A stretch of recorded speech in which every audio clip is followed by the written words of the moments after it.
am Anna Seewald, and this is Authentic Parenting, a podcast about personal development in the context of parenting, where I explore how you can find more calm, connection, and joy in parenting through the process of self-discovery and inner growth with a trauma-informed lens. I'm a parent educator, and my mission is to help children by helping parents. The motto of this podcast is raising our children, growing ourselves. Today, the power of self-regulation. Emotional self-regulation has to be one of the most important skills that any parent can develop. And yes, it's a skill, and we can all learn and get better at it. When we're calm, we can give it to our children. Calm parents, peaceful homes, happy kids. Our children deserve regulated, well-rested, and what I call well-resourced parents. Don't you agree? In today's episode, I am joined by my colleague and dear friend and former co-host on the special episodes here on the podcast, Sarah MacLaughlin. It was so lovely to reconnect with her. We have good chemistry, and I love what she has to say. Sarah is a strong voice in the parent education community, and she has written a new book called Raising Humans with Heart, Not the How-To Manual. The book is out now if you're listening in real time, and I encourage you to get a copy for yourself and for your friend. It's a fabulous book, easy to read. She distills the latest parenting research and brain science for busy parents. I think you'll love it. Find the link in the show notes. Sarah MacLaughlin is a social worker, parent educator, and author of the award-winning best-selling book, What Not to Say: Tools for Talking with Young Children. She's a writer, trainer, and content expert for 0 to 3, a national nonprofit dedicated to ensuring that all babies and toddlers have a strong start in life. Sarah writes the Parenting Toolbox column for Portland, Maine's Parent and Family, and her writing has been featured online at the Huffington Post and the Goodman Project, and in print with Pathways to Family Wellness magazine. She's a human development nerd dedicated to the well-being of children and their families. Sarah is a San Francisco Bay Area native who now lives in the woods of Maine with her family, including a teenage son who gives her plenty of opportunities to take her own advice. If you enjoyed this episode and find it helpful, then I highly recommend you check out the class that I taught recently called How to Be a Calm Parent. The recording of the class is available for sale on my website.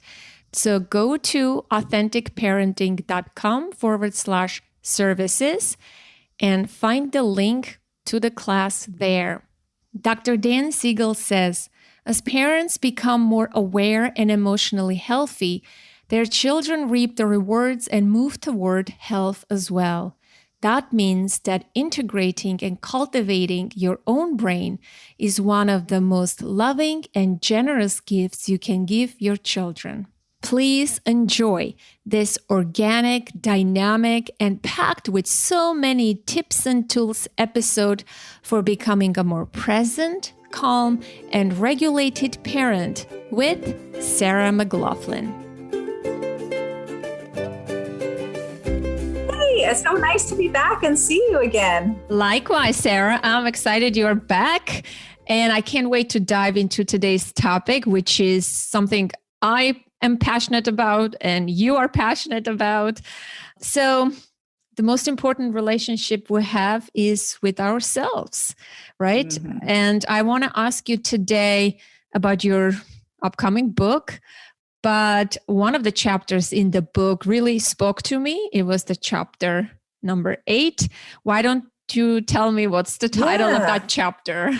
Yeah. So the title of that chapter is emotional competence is not a soft skill, right? So emotional intelligence, emotional well-being, that those are not soft skills. They often get sort of relegated to the corner as not important as other more tangible or cognitive skills. But really, emotional competence and emotional intelligence lays the foundation for healthy relationships, right? And that's the meat of life. Sorry, vegetarians. That's more that's like the stuff of life, like the main course, we'll put it that way. The main course of life, right, is relationships. Like that's what makes our life go well. It promotes our well-being. I'm an extrovert, so maybe I may overstate that a little bit, but they're not soft skills. They're really important. And I think in our changing world and our changing workforce, even, these are really important skills for people to have. People don't sit at desks and work by themselves anymore, right? Like we need to collaborate in a lot of what we do. And a lot of those skills play into that collaboration. Yeah, true. And it's never too late to learn emotion competence skills as adults so that we can cultivate those very skills in our children, as many people didn't grow up in emotion friendly households or with emotion coaching. So we are changing this generation, right, with our Absolutely. parenting, and I'm hoping our children will possess better skills than we do, and so, Yes. so the cycle will continue. Yes, we know we're doing well when they start to outpace us, right? When their emotional skills are better than ours. I was really inspired to write this book. I learned after starting my job at 0 to 3, one of their founding board members named Jerry Paul, she had this wonderful quote, which is, "How you are is as important as what you do." So that really just got me thinking about the parent-child relationship and how important it is for us to be whole, healthy humans, in order to raise more whole, healthy humans, right? Like there's no tactic or trick that's going to replace being a whole, healthy person and fostering that in your offspring. There's just no replacement for that. Yeah. But many of us come into parenthood with trauma history, with lots of unresolved losses and griefs and attachment wounds, you name it. There is a large conversation in our culture these days about all of those topics. And I want to know, like, where do we prioritize? How do we start? How do we prioritize developing ourselves, cultivating a better relationship with ourselves, like taking care of our needs, having a good self-care in place, looking at our trauma and sort of working through our own past and healing? I mean, on top of that, we also have to parent, right? Yeah, right. Let's not forget that part. Well, if there's any, prospective parents who are listening to this, like take heed, do your work, right? Like try to, do your work ahead of time. But many, many of us end up in, parenting and being like, oh, wow, like I have a lot to potentially unpack here. Laura Markham calls it the emotional backpack, right? That we've just been stuffing stuff in and we need to unload it. And look at it and figure that out. So it looks different for every person, right? Like I can't be prescriptive about, you should meditate every day, you should exercise every day. Like there's a constellation of, approaches that promote well-being, but every person's going to be different for how they implement that as far as those kind of self-care pieces. And, the other thing is just paying attention to your own emotions and your own body, and cultivating those awareness practices of noticing when you get triggered, right? Like there's certainly developmentally things that kids do that bother most of us, but there will be those little particular things, right? That you're like, ooh, that one just gets me. That's a clue, right? You kind of have to consider it like a bit of a mystery that you're gonna solve as to like, who am I and why do I get triggered by these small people who are growing, and use those clues to kind of guide you on your path to self-awareness, right? And being accountable for what's yours. So that's the other piece where boundaries really come in, is that sometimes our histories and our trauma leads us to not have the best boundaries, right? And to make it hard to figure out where my stuff is ending and where my kids' stuff is beginning. And sometimes our kids' stuff is developmental, but sometimes we may have passed it along, right? Like there's a lot of really interesting new research about how we can pass along, trauma to our kids, genetically. Like there's this whole new field of epigenetics that we could be a whole separate, it's not my area of expertise, but I find it fascinating that, your child doesn't have to have undergone a trauma to be affected by trauma that happened in your family. And that there's sometimes stuff to unpack around that as well. True. Also, the day-to-day emotions of the parent, the dysregulated parent, the anxious parent, the stressed out, overwhelmed parent. Again, that could be connected to having this trauma history. And because of that, you get triggered frequently, you get overwhelmed by certain stimulus and things like that. But inadvertently, what are you bringing into what is dripping into your parenting, sort of leaking into that is invisible? I feel like some parents can affect their children through their mood, through their stress, right? And not be aware of it. So, right? What can you say about this a little bit? Right. Well, interestingly, as you were talking, I was just thinking that's every parent right now. Like, regardless of if you had a Norman Rockwell upbringing, which many of us did not, everything we've gone through in the last 15 months with this global pandemic where the entire world is affected, we have all been under an inordinate amount of extra stress, worry, anxiety, unpredictability, like all of these things that really disrupt our regulatory systems and our nervous systems. So, I mean, we're all kind of in the same boat, and to some people to a larger degree, right? Because of those other factors, or because of, systemic racism and all kinds of other factors that can come into play that increase that stress even more. And it does leak out. And we do as the adults in the household set the emotional tone of the home, right? And so if we are scraping the bottom of the barrel with our own nervous systems being out of whack or our own bandwidth being so depleted, I personally have found it hard to get to that like set point where you can kind of like things flow, because there has been so much stress and so much added worry and anxiety. So taking notice of that, like that's the first step, is really just to notice that and be able to troubleshoot things that will help your nervous system settle. Maybe you need to increase one of those self-care practices mentioned previously, and you'll know what works for you. Some people are runners. I am not a runner. I have literally never gone on a run in my entire life. And maybe I never will. But I know for some people, they have to run. They have to get out and they run. Right. So I have to meditate, or I become completely, out of whack and less grounded and less steady.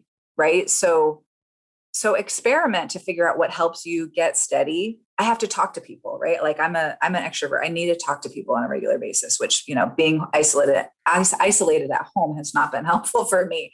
But find out what helps you and then make sure you're doing it, right? So, and having boundaries around that and not letting it slide, because it's easy to let it slide, right? It's easy to be just focused on the day-to-day things that need to get done. But taking even a small amount of time to set yourself up in the morning for, having a better outlook or getting more steady or whatever language works best for you.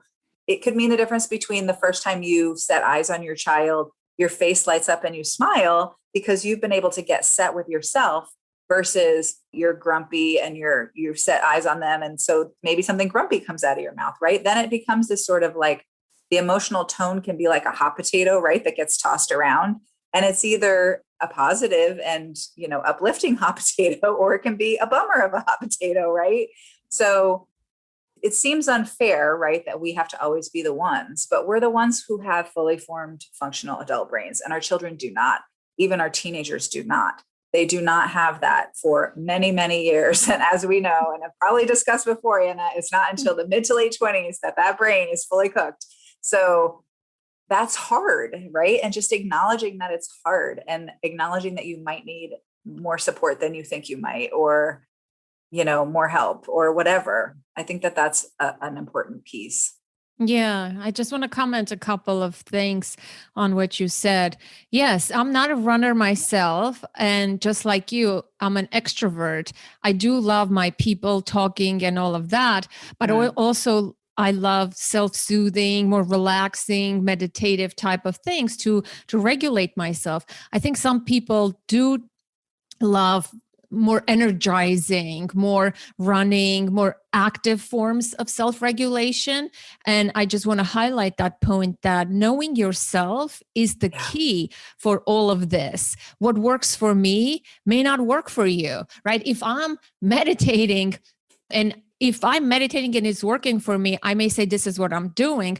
But someone who has this trauma history or whatever background, they may Yeah. try and get reactivated and it would be even worse. But that same person might go for a jog or do some other activity that is more energizing and active and gain the same benefit. I think no Mm. one size fits all for sure, and Yep. find what works for you, but learn, is soothing music good for you, is massage good for you, is those kind of relaxing activities, or are you a person who loves more active type of things? Hmm. Maybe dancing, doing jumping jacks. You hear like do 10 jumping jacks. I'm like, I'm never doing 10 jumping Right, jacks. right. Okay. Okay. I can lie down on the floor and I do some polyvagal, Yeah. exercises, stuff like that. That's helpful for me. And then after that, I can talk to people, because when I regulate myself, then I can talk to people. I guess it depends what I'm feeling. Right? There is frustration, there is anger, there is overwhelm. When I'm angry, I love talking to people. I call and Yeah. I talk and I just release whatever the steam. When I'm sad, I like to be by myself. Like I cry, I listen to sad music and journal Hmm. and stuff like that. When I'm overwhelmed, I take a break and I do those soothing, relaxing things. When I'm frustrated, you better don't talk to me. I'm going to go for a walk and I'm going to move my body and I'm going to be. Hmm. So this is what works for me. And I want to know what works for you, because you're an extrovert too. What Yeah, have yeah. you discovered for all of those, like frustration, anger, sadness, overwhelm? Sure. Before I do that, I do want to point out, I think it's a really good point, and I'm glad that you highlighted it, that, it's not one size fits all, and you don't need to know, it could be extrovert, introvert, but you don't even need to know why it works for you or doesn't work for you, right? Like we just Yeah. all have different temperaments, and that's really okay. And I certainly don't mean to like yuck someone else's yum by saying I would never take a run. I absolutely, like, what works for you, do it. I need to meditate to like calm my body down and get in my body, right? Because I tend to run a lot in my head and I'm not connected to my body. I forget I have a body, right? So for me, being able to meditate or do yoga or just even stretch my body, I might do 10 jumping jacks because that can actually kind of shake things up in a way that's good, that reminds me that I have a body. So anything that reminds me that I have a body. I also love to get in hot water, take a bath, or even just take a shower, can kind of like Mm-hmm. energetically and Yeah. emotionally like feels cleansing. Another thing that I like to do is go out in my backyard and walk around barefoot as Mm. a way to like really ground. And then, Hey, and and you then, live right. in a beautiful corner of the I, world. Your backyard is yes. like a landscape painting. I love it. We do have a beautiful, beautiful spot here in rural Maine, semi-rural Maine, I should say. But yeah, getting my feet on the earth is really helpful. Anytime spent in nature, I just a couple of years ago learned that term forest bathing, which I Mm-hmm. know those of you, I lived in a city for 15 years, so I know it can be hard to get to green spaces if you don't live in a rural setting. But, even when I did live in a city, go to the park, like go where there's trees. Like trees are soothing to our nervous systems. Nature is soothing to our nervous systems. So if we think of this in terms of like your brain is activating your body into a stress response, and all of us, honestly, have been activated into a stress response in the last year. There's just, I don't know a single person who has avoided that. So figuring out for your personal self what soothes your body, your nervous system, so that you feel calmer and like your amygdala is not constantly going off and telling you you're under threat. Do more of those things, like figure out and do less of the things that stress you out, right? Like I have a friend who's like, I stopped cooking. I do the call, like the boxes that come and bring food. Like I just had to take something off my plate. Like, and if you have the resources and capacity to do that, great. This has nothing to do with resources, but we basically stopped folding and putting away our laundry. We just, that's not happening here in my house anymore. The pandemic removed that chore. We don't do it. The laundry gets done. It's all in a big giant pile in our bonus room. And that's where your clean clothes live now, like for all three of us. So it doesn't have to be something that costs money. I mean, and all of us could let that go, and it doesn't stress anybody out that the clothes are there, they're clean. So sometimes there's things you can take off your plate that stress you out. It was just too much work, too much stress to get them folded and put away. My friend didn't want to cook anymore. Like, there are things that you can do to soothe your nervous system. Do more of those. Anything that's making it worse, try to take them off your plate. And having the boundaries, the self-awareness and the boundaries to be able to do that, right? Like, that's the skill that has to be cultivated is, do I even know what I want right now, or what would make me feel more or less stressed? And that's where we were talking about that. It's a Dan Siegel quote that the most important relationship you have is with yourself, because everything else flows from there. So really paying attention to that, it's just a matter of paying closer attention, I think. Yeah, knowing your needs and learning to communicate them to get them met, or you meet your own needs so that you are not a resentful, angry, bitter person, Exactly. like yelling Yes. and screaming, I don't want to cook anymore, and throwing the kitchen things. I mean, then don't cook, person. Like, no one is forcing you, or the laundry. I love that. We have a similar approach to laundry. That's my least favorite thing to do. Laundry, folding, putting away. It's like such a waste of time. Right. And in the pandemic, I mean, I had to reprioritize a lot of things. And most of those things included things I did for myself. Yeah. At first, I was feeling guilty for taking time for myself and not engaging with family dinners every day, family this, family that. But let me tell you get tired of the same people, even though you love your family. Like, after a month of lockdown or 2 months, it's like, okay, we had enough of each other. Let's all take a break and separate, and everybody watch your own Netflix show on your device. Or right? I mean, I spent so much time in nature. There were days that I walked over 20,000 steps because that was my mental health at risk. I had to go outside, move my body, be in nature, be by myself, away from everything. So that was huge for me. The nature was very healing. And another thing I wanted to say about the nature and green spaces is, like, as you were speaking, that you grew up in a city, I can't remember the study, but there is a study that cities that don't have green spaces, they have a lot of violence and crime. And there is a strong link between green spaces and low crime. So if you have a town or a city or a space that has lots of greenery, the crime rates go down. And it's a fascinating study. Yeah. I can't remember when I read this, but there is a strong link. So let's plant more trees and gardens and parks. I love that. Another thing that I have learned, I'm just trying to add something for the listener to take as a tool as you were speaking. When you feel overwhelmed, again, research proves this, that when we feel overwhelmed, stressed out, we sort of have this narrowed attention because you have to hyper focus on the danger, threat, so that your stress response can serve you.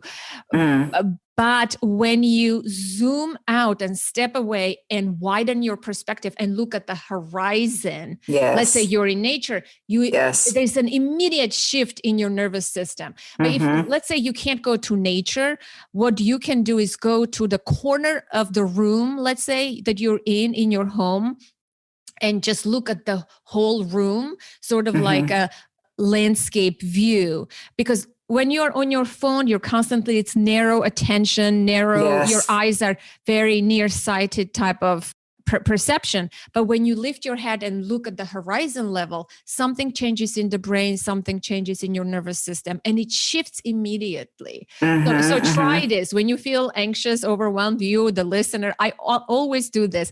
I have a blue chair in the corner of my living room.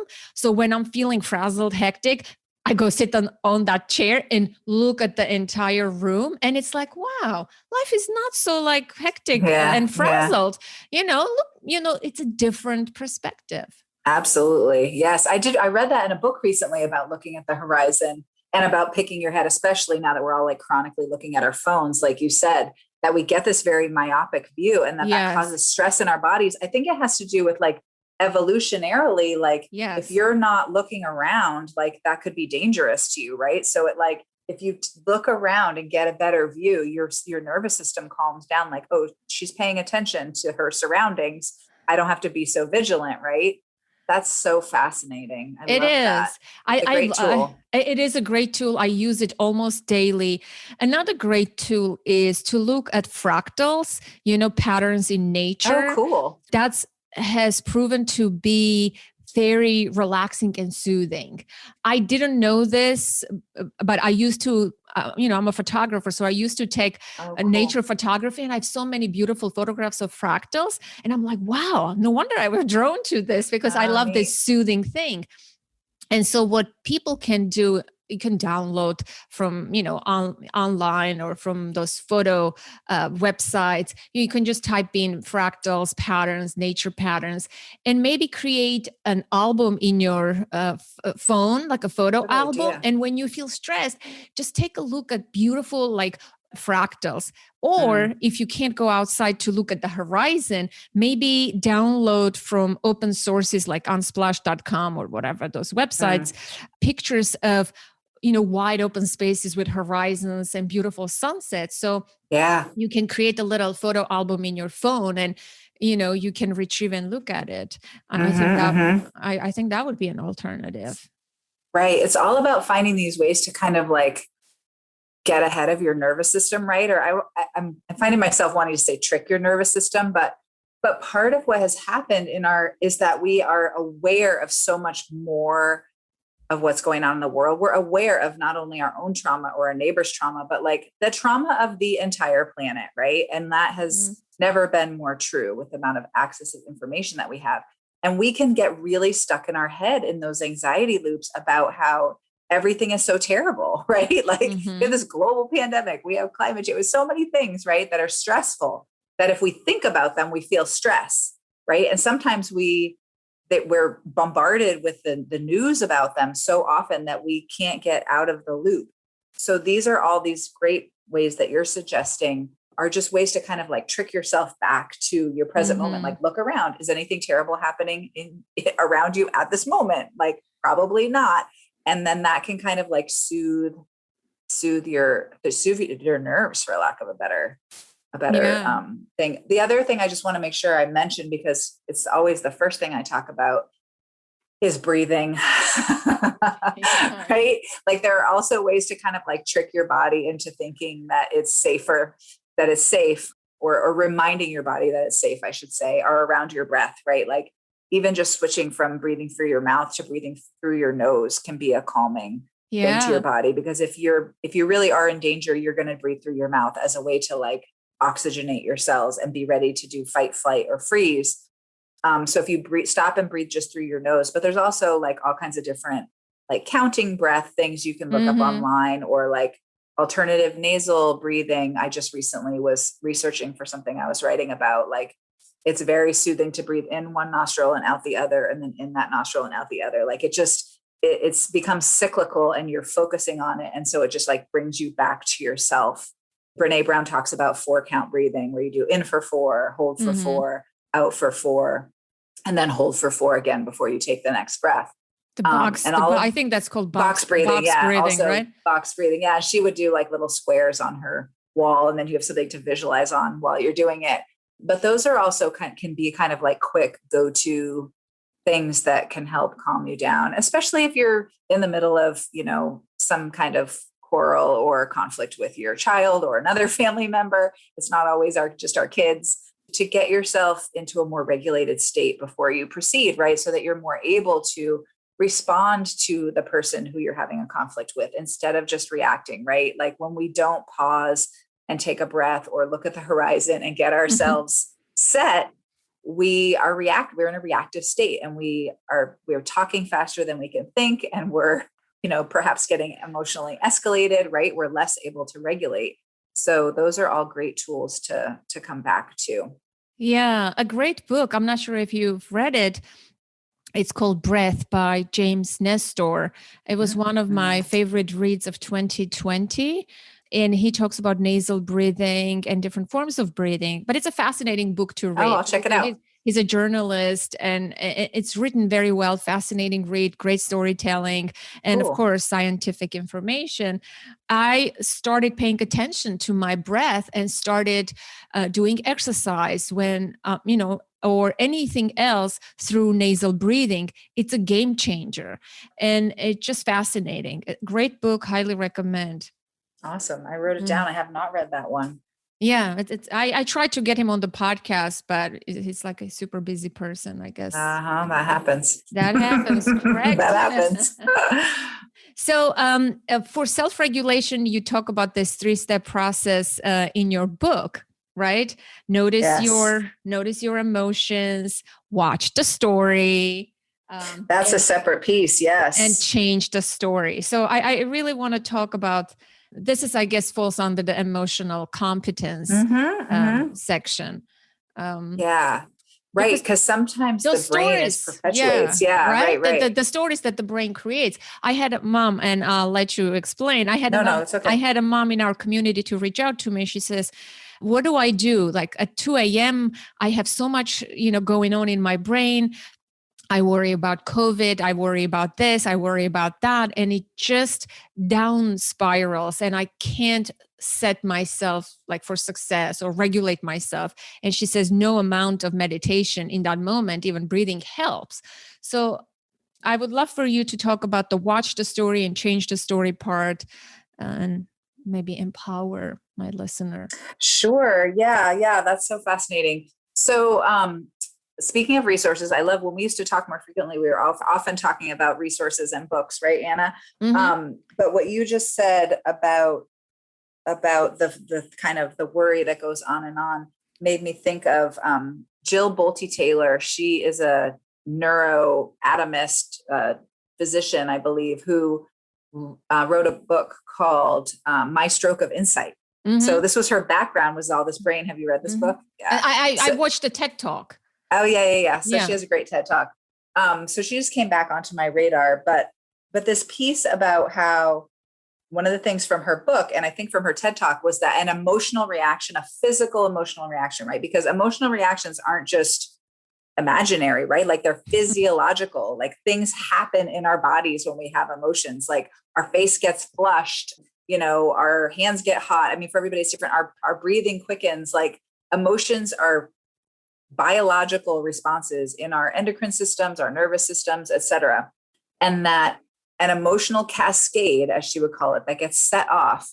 If you stick with it, right? If you're able to sink into your body and feel all of that, it usually lasts about 90 seconds. So this was like kind of like a revolutionary, as you said, game changer for me. Like that if I can just stick with it and not like explode with the reaction and not whatever, like if I could just stick with it and be with the feeling, that it would dissipate on its own, right? And that then I would have a clearer head to think about it or to decide how to respond. But when we act in those, before the 90 seconds over, if we start taking action, that's really reacting, right? Because we're still in that emotional storm. So this is the piece where if you can kind of pause and notice that you're triggered or that you're having an emotional reaction. And then I always have a story that comes in, right? Like for your listener, she's up in the night and she's having all of these worries. And then she probably has a story that she shouldn't have those worries, right? Or that she should be able to sleep, right? She's shoulding on herself, as my friend says, to not do that, and change it to could anytime you're using the word should. So if she wanted to have a different story of like, I am just off the top of my head, like, what a good mom I am, like to reframe, like what a good mom I am, that I am up late considering all of these terrible things, that I'm just so worried about my kids and my family, and I want everybody to be safe, and just reframing it and tweaking it a little bit. And partly the insomnia is tricky, and I'm certainly not an expert in this area, but just continuing to be in it and berate yourself and perseverate, I know doesn't help. And some people say you should just get up and do something. But I know that adding the extra layer of beating yourself up for what's happening doesn't make things better. So that's a tiny little shift of just like, that this must need to happen, or that I might be benefiting some way from running through all of these scenarios if you really can't find a way to let it go. This wasn't exactly the context of how I considered this process, but any way you can shift or reframe the story, I think can be helpful because it can get you out of that loop if you're just spinning and spinning and spinning. Yeah. Regarding the 90-second rule of the emotion, I interviewed Joan Rosenberg on the podcast. Oh, awesome. Who wrote a book just about that. And she uses Taylor Bolt, her research in her book. Again, it's a fascinating book, a great conversation, how you can remain with your emotions and tolerate the bodily sensations, really, right. like without a story. I mean, that's right. the secret to all of this. Once you get into the story, then it's like, oh my gosh, it becomes worse and worse. Right. And it's like, is it in some ways, so there's this dance between our emotional selves and our cognitive selves, right? And I think it's an important thing to remember that we tend to think that we are like thinking people who have emotions, but the way that our brain works, everything comes through the emotional system first, 100%. Like there's no getting around it. It's a fact. Yeah. So we're actually emotional people who sometimes can think, right? It's not the other way around. And so you're proving Rene Descartes wrong, right? I think therefore I am is it's wrong. True. I feel therefore I am. Yes. I feel therefore I am. So science tells us that is the truth. And this piece where if you can, that's the other thing for your friend, for your listener who's not able to sleep, is if she could notice that it was a cognitive process, right? Like it was feeding the emotional process. So it goes both ways, right? So our cognitive processes feed our emotional processes and vice versa. So it can become a loop. But if she could look around the room, maybe if she could do the horizon trick, right? And notice I'm safe right now in my bedroom and I could sleep and it would be okay, right? I'd probably wake up in the morning and everything would be fine. Then she might be able to differentiate the difference between like brain-based worry fear and like gut fear. And I do mention this in my book. I'm not going to remember the author off the top of my head, but it's a book called The Gift of Fear. Gavin de Becker, it just came into my head. So Gavin de Becker wrote a great book called Gift of Fear. This is probably the book that I've read the most in my life. I've read it like 3 or 4 times because it's so good. I read it like every 10 years. But he talks about the difference between that cognitive worry, like perseverating and catastrophizing and thinking of all the things that could go wrong versus like you get a gut feeling that something is wrong or you have a physical reaction because you actually are threatened, right? Like that kind of fear is so instructive, whereas the other kind of just brain-based worry fear is distracting from your gut fear, from your ability to be tuned into when you should be afraid, right? Yeah. So that's another thing that's a great sort it out. Brilliant piece of information. I think it needs like highlighting and underlining that this in this conversation. First of all, the book, I haven't read the book. I would like to read that book. But I think a tip for the listener would be, for anyone, all of us fall into this rumination, right? Yes. Like thinking, catastrophizing, all sorts of patterns, to just recognize that, am I in my head or is this my gut feeling or is this in my body? Like just to identify, if you're in your head, what can you do to stop that process? Because you have power over your thoughts, right? If there is no danger, if you're assessed, can you cultivate some kind of a practice? The things that we've mentioned through breathing, through meditation, through body scan, through all sorts of things. Like you need to know what will work for you because in that moment, you're not safe. And when you enter into this self-judgmental, critical, harsh thinking, rumination phase, you're making yourself be stuck in the red zone, sort of, right? Right. Threat system is activated. What can you do to move yourself by doing something for yourself to feel safe and nurtured? Because that's a clear signal that. And also at night, those worries and fears like become so big, right? They do. That they become exaggerated.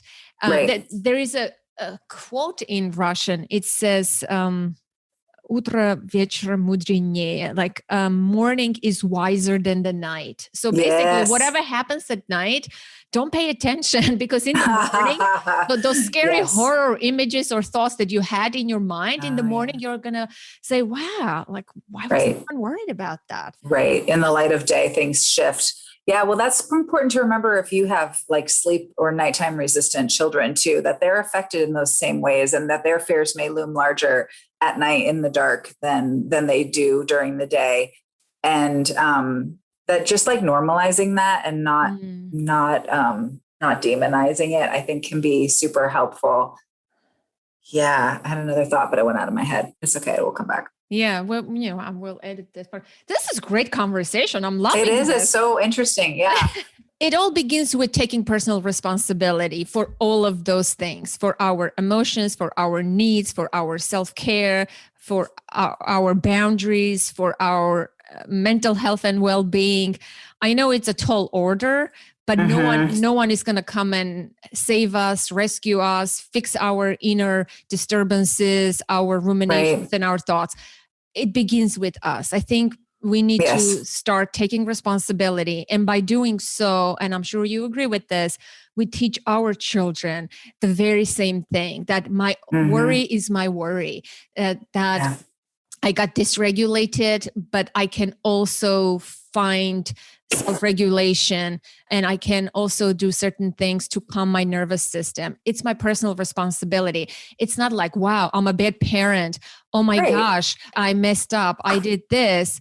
Instead of your child seeing that side of you, let them see that, yes, you make a mistake. Yes, you have negative thoughts. Yes, you have outbursts and reactions, but you do take care of yourself. You do come back in a different way instead of blaming your kids for your emotions or others. Or absolutely. Waiting for your partner to come and rescue you and meet your needs and self-care. I don't have time. You create all sorts of stories. Sure. Right? It's not like, there was an article yesterday on Facebook, and FYI, I just deleted my public Facebook account and I'm just going to delete Facebook altogether because I can't give my attention and my time to Facebook anymore. Like I'm so fed up. It's so fed up. It's a whole different conversation, but there was an article on Facebook. And let me pull it because I'm not sure if you have seen it or read it, but just the title. Can I speak really quick to what you said about modeling? Just because it ties back in with my book. One of the other chapters is called The Double-Edged Sword of Modeling, right? So like the good news is our kids are always watching us, but the bad news is our kids are always watching us. So I just thought that kind of tied into what you were saying, that if you're martyred trying to like constantly meet only your children's needs and are never taking care of yourself, then you're modeling that too. And it's a lot of pressure. But you're also, like you said, modeling it. It doesn't mean you have to be perfect. It doesn't mean you never make a mistake. It just means you model how to handle it when you make a mistake as well. Or when there's a disruption in your relationship, that you model that repair process. So I just think that's a really important little piece to insert. But now, go ahead. There was this article, I sent it to my friend. It was titled "A Working Mom's Day Off versus a Working Dad's." This woman was talking about how her husband and her took a day off and how it went for her. And then there's a small description when her husband took a day off, how it went for him. And I'm like, wah, wah, wah, like a whiny. She talks about, she couldn't do this. She did this wrong. It was all on her. Right. And the husband had a day off and he played video games, and the toothbrush was on the table that the kid even didn't brush the tooth, blah, blah, blah, blah, blah, blah. But there is this mother worrying about everything. And she didn't unplug, right? And I'm sorry if you're just an animal caught in the tornado wind and you're going against the tornado and you're not doing anything. I think she didn't take personal responsibility. Yeah, it's your day off, but why did she schedule, for example, like Zoom calls with her colleagues? She did burden herself. Right. It was the wrong message. I don't want to vilify husbands, but mothers, either like change the perspective, change the story, take responsibility, do something for yourself without feeling guilty. Like don't fold the laundry. No one expects it from you. Well, I think that that's the tricky piece, right? And this is where it can become a little sticky and hard to navigate because sometimes there are expectations, right? And culturally, we know for up until very recently, there were far and still there are kind of much more expectations of mothers than of fathers, right? It's gotten better. And certainly as we have more working mothers, which used to not be the case, right? Like we have more working mothers now than ever before, but that number used to be far lower. And there used to be many more mothers who didn't work outside the home. And so there was this expectation of like keeping the house running and doing all of those kind of chore things. And some of that just culturally and expectation wise has carried over. And there's some research about the mental load, right? Yeah. That even though that does fall disproportionately on moms over dads, like, No, but does it fall on moms or mom choose to take the load on themselves? You know? It could just be like culturally conditioned, right? Can we delegate? Can we engage our children? Can we engage our partners? Or can we hire help? Can we solicit help from our neighbors who can watch our child? And I can do this. I think no one is going to give you a badge of honor for having a clean home, doing this, making this and making that, being a martyr, and then complaining and whining that you didn't get to rest. It's like you have a choice here. That's what I want every parent to know, that they have a choice. They can take responsibility and change the script, change the story little by little. It's not going to be like it for sure. It's not going to be like upside down completely. Like I do majority of the household things in my home, all those appointments and things like that. It's still, heavily weighs on me. I'm sure, I don't know how it's in your household, but I don't complain. If I need help, I would lessen my load. I wouldn't fold my laundry. I wouldn't clean my kitchen for the night. Because I want to protect my inner resources and not just drain them and then sit there and complain. Sure. It's not going to help. So I think it's interesting I have a parent reset program online. That's just like a downloadable program. It's a set of videos and a workbook, but the first page in the workbook, I think speaks to what you're talking about, Anna. It's a permission slip. So the first thing at the front of the workbook is write yourself a permission slip to take care of yourself for this 28 days, because it's really important. And we think, part of this is tied into, which maybe we'll just have to pause this for the next time we talk. It's tied into how we were conditioned as children, right? That we need permission to take care of ourselves. We need permission to have fun. We need permission to do the things we want to do, because most of us grew up in a little bit more of an authoritarian structure, right? Where we didn't feel like we had as much autonomy or say back when children were seen and not heard, et cetera. And that all of that kind of conditioning from the parenting we received, that wired our brains in a certain way that we don't necessarily automatically feel empowered. And that's where, circling back to what we talked about at the beginning, taking care of yourself, doing your own work, getting the therapy you need, having someone to talk to about your own issues and trauma is so important, because it deconstructs all of that conditioning. And then that's where people can really find the power to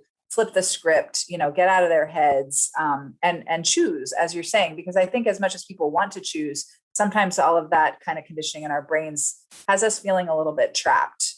So giving ourselves permission to take care of ourselves, I think is step number one. Yeah. So if this podcast thus far overwhelmed the listener, Sarah, do you give permission to the listener to stop, pause this podcast and go do nothing for 30 minutes? Absolutely. Yes. Doing nothing is often highly recommended, because we don't do that enough, right? Or having fun. I don't know if you listened to Glennon Doyle's new podcast, but her most recent episode was about having fun and basically giving yourself permission to have fun, and how a lot of times mothers don't know what is fun for them because they're so busy doing the laundry and taking care of the kids that they don't ever pause to be like, what is fun for me? Let me do something that's fun. I'm running a 30-day challenge in my group, in my community. It's a free challenge called 30-day happiness challenge.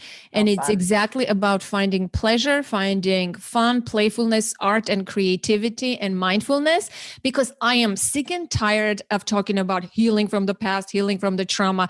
One piece less of that. Yeah, it's all great, but it's all serious, heavy work. We forget that with lightness, with art, with creativity, with just nonsensical stuff, just dancing with no purpose, or just creating art and letting loose. That's the antidote to this stress. That's the antidote, to all of these things. So I am at that point, and I'm doing this 30-day challenge right now. Today's the second day in my group. I love it. That's great. And I created like quirky prompts for my community. They're gonna hate me at the end of the challenge. So I know we gotta go. I want to thank you so much for coming to the show, extending a virtual hug. We'll meet soon. Same to you, Anna. Thank you so much for having me. It was really fun. It was really fun. Yes. Take care. You too. That concludes today's conversation, my dear listener, and I hope you enjoyed it. It was so fun talking to Sarah again on the show. What is your biggest takeaway? Did you find it useful? Get in touch. I want to hear from you. Send me a note to the email info@authenticparenting.com. Call the number 732-763-2576. And for international listeners, use the free SpeakPipe tool on the contact page of my website, authenticparenting.com/contact. A great place to connect with your fellow listeners, participate in episode discussions, in our monthly pod club, and so much more. Join our Facebook group, the Authentic Parenting Community. Currently, we're running a 30-day happiness challenge, and it's free. And you can join at any time. Until next week, connect to the present moment, to yourself and your children. I am Anna Seewold. Thank you so much for listening.